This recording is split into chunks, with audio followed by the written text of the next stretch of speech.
Hello दोस्तों, मैं हूं दिनेश के वोरा। आप सबका स्वागत है इस कार्यक्रम के अंदर। सच्ची बात दिनेश के वोरा के साथ। दोस्तों, चंडीगढ़ नगर निगम के चुनाव आए, क्या संकेत हैं? चर्चा का विषय बन गए हैं। भारतीय जनता पार्टी का एक बड़ा गढ़, जी हां, अर्बन कॉन्स्टिट्यूएंसी चंडीगढ़, जो हमेशा हिंदी हार्टलैंड की तरह बिहेव करता था, वो ढह गया। और उसको ढहाने में अगर किसी का सबसे बड़ा योगदान रहा है तो वो है आम आदमी पार्टी और कांग्रेस। कोई सपने में नहीं सोच सकता था कि एक न्यू एंट्रेंट आम आदमी पार्टी चंडीगढ़ में आके भारतीय जनता पार्टी का अभेद्य किला ढा देगी। टोटल मिला के सीटें 35, जिसमें 14 मिली आम आदमी पार्टी को। 27 दशमलव कुछ प्रतिशत के वोट हैं। कांग्रेस को करीब करीब 30% वोट और बीजेपी को 29%। भाजपा को 12 सीटें, कांग्रेस को 8 सीटें, एक अकाली दल को। मेयर किसका बनेगा कह नहीं सकते, क्योंकि उसके लिए कम से कम नहीं तो 18 वोट चाहिए। हालांकि एक वोट जो सांसद होता है उस एरिया का, उसका भी रहता है, वो तो बीजेपी का ही है। लेकिन इसमें बहुत सारे इंडिकेशंस हैं। बहुत सारे लोग कह रहे हैं कि क्या ये पंजाब में आने वाले चुनावों का इंडिकेशन है, संकेत है। पंजाब के चुनाव को हम जो चंडीगढ़ में हुआ उसका रेप्लिकेशन तो हम नहीं कहेंगे, क्योंकि पंजाब की पृष्ठभूमि चंडीगढ़ की पृष्ठभूमि से अलग है। ये और बात है कि चंडीगढ़ जो है कैपिटल है पंजाब की।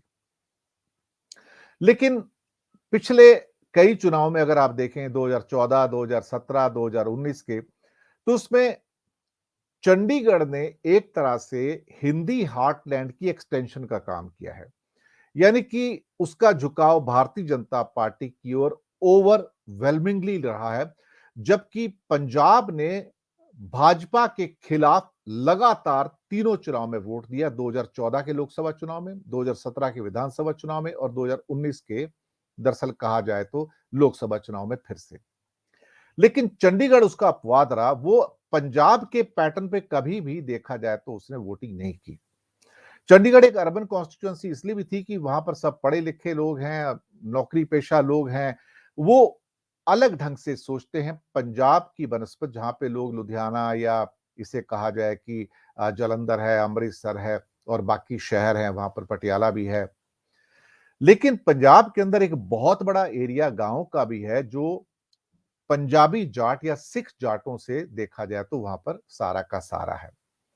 रही बात दोस्तों अब की, बात निकलनी शुरू हो गई है कि चंडीगढ़ में जो हुआ वो पंजाब में कल होने जा रहा है, लेकिन उसमें एक फर्क है। ये रिपीट तो होगा कांग्रेस के लिए और आम आदमी पार्टी के लिए, लेकिन भारतीय जनता पार्टी के लिए ये रिजल्ट पंजाब में रेप्लिकेट नहीं होंगे। उसका एक कारण है। पंजाब भारतीय जनता पार्टी की कभी भी कर्म भूमि नहीं रहा और उसका वोट परसेंटेज भी 5% से ऊपर शायद उसको कभी भी नहीं मिला वहां पर। इस बार भी वो बिल्कुल एक साइड प्लेयर है, चौथे नंबर पे आएगा। हालांकि अमरिंदर के साथ समझौता कुछ करने जा रहे हैं, लेकिन वो अगर 117 में से 5 सीटें भी भारतीय जनता पार्टी और अमरिंदर जीत जाए तो मुझे हैरानी होगी।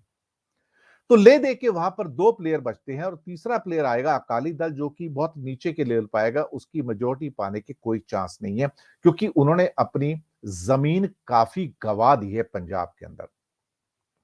अब पंजाब में एक वैक्यूम सा है, कंफ्यूजन है। कुछ सुना है किसान जो आए थे उनका भी एक गुट चुनाव लड़ने के चक्कर में है।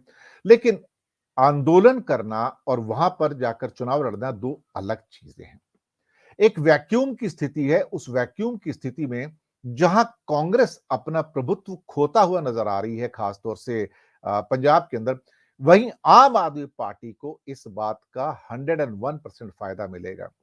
ये और बात है कि पंजाब के अंदर आम आदमी पार्टी का कोई कैडर नहीं है, कोई नेता नहीं है।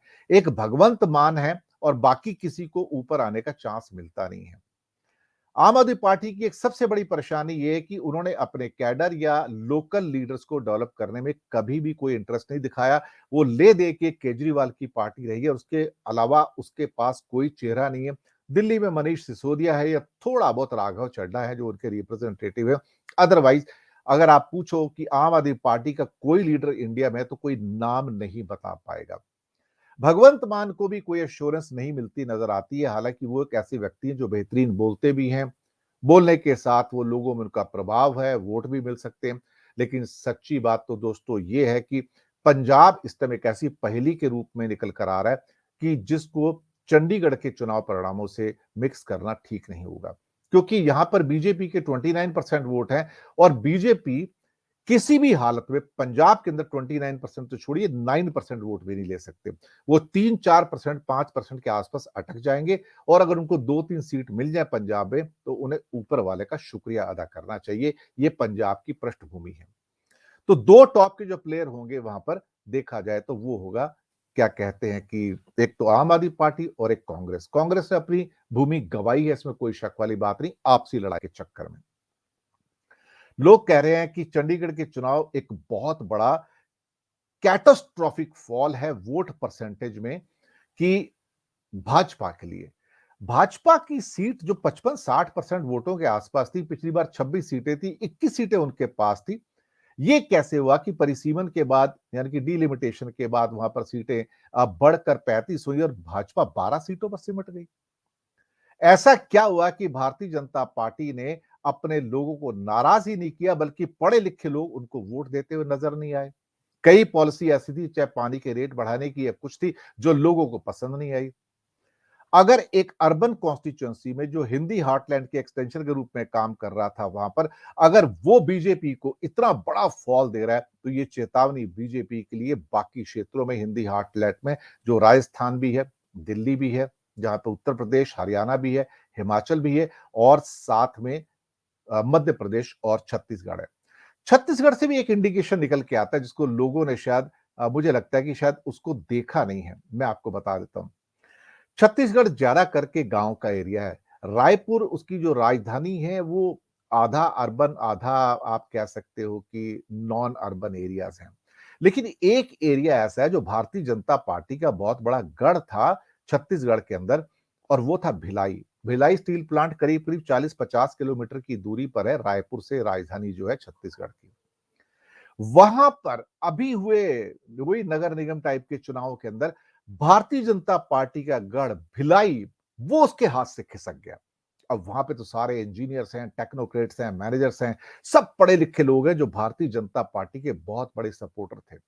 ये दो शहरों से जो इंडिकेशन निकल के आ रहे हैं, एक चंडीगढ़ से और एक भिलाई से, जो भारतीय जनता पार्टी के गहरे गढ़ रहे हैं, उनका ढह जाना कहीं ना कहीं एक संकेत है कि भारतीय जनता पार्टी के लिए हिंदी हार्टलैंड के अंदर मुसीबतें बढ़ती नजर आ रही हैं और उसके परिणाम आपको उत्तर प्रदेश के चुनाव में या फिर पीछे आपने देखा होगा हिमाचल के जो कुछ चुनाव हुए थे जिसमें कि खासतौर से लोकसभा और 2-3 विधानसभा के चुनाव थे और वो भी देखा जाए तो भारतीय जनता पार्टी बुरी तरह से हारी है। तो इंडिकेशन जो निकल के आ रहे हैं वो बिल्कुल भी भारतीय जनता पार्टी के फेवर में नहीं है। अंदर ही अंदर लोगों में एक लावा उगल उगल रहा है। पंजाब तो हाथ से गया है, लेकिन बाकी जगह भी जो इंडिकेशंस आ रहे हैं, वो भारतीय जनता पार्टी के लिए शुभ संकेत नहीं है। इसके जो कंपन है, चंडीगढ़ के जो खास तौर से नगर निगम चुनाव के, ये कंपन इस समय भारतीय जनता पार्टी महसूस कर रही है अपनी हिंदी हार्टलैंड के जितने भी प्रदेश हैं।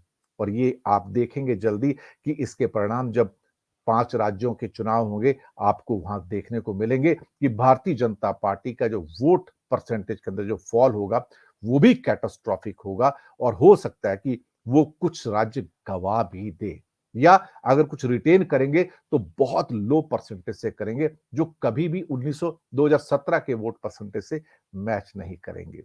ये इंडिकेशंस हैं, संकेत हैं, खतरे के इशारे हैं, समझ सको तो समझो। इन्हीं शब्दों के साथ लूंगा आपसे आज्ञा और आपसे गुजारिश करूंगा लाउड टीवी को सब्सक्राइब करें। हमारे चैनल न्यूज टाइम और न्यूज वर्ड जिसके लिंक नीचे दिए उनको भी सब्सक्राइब जरूर कीजिएगा। बहुत बहुत आभार आपका हमारे साथ बने रहने के लिए। धन्यवाद।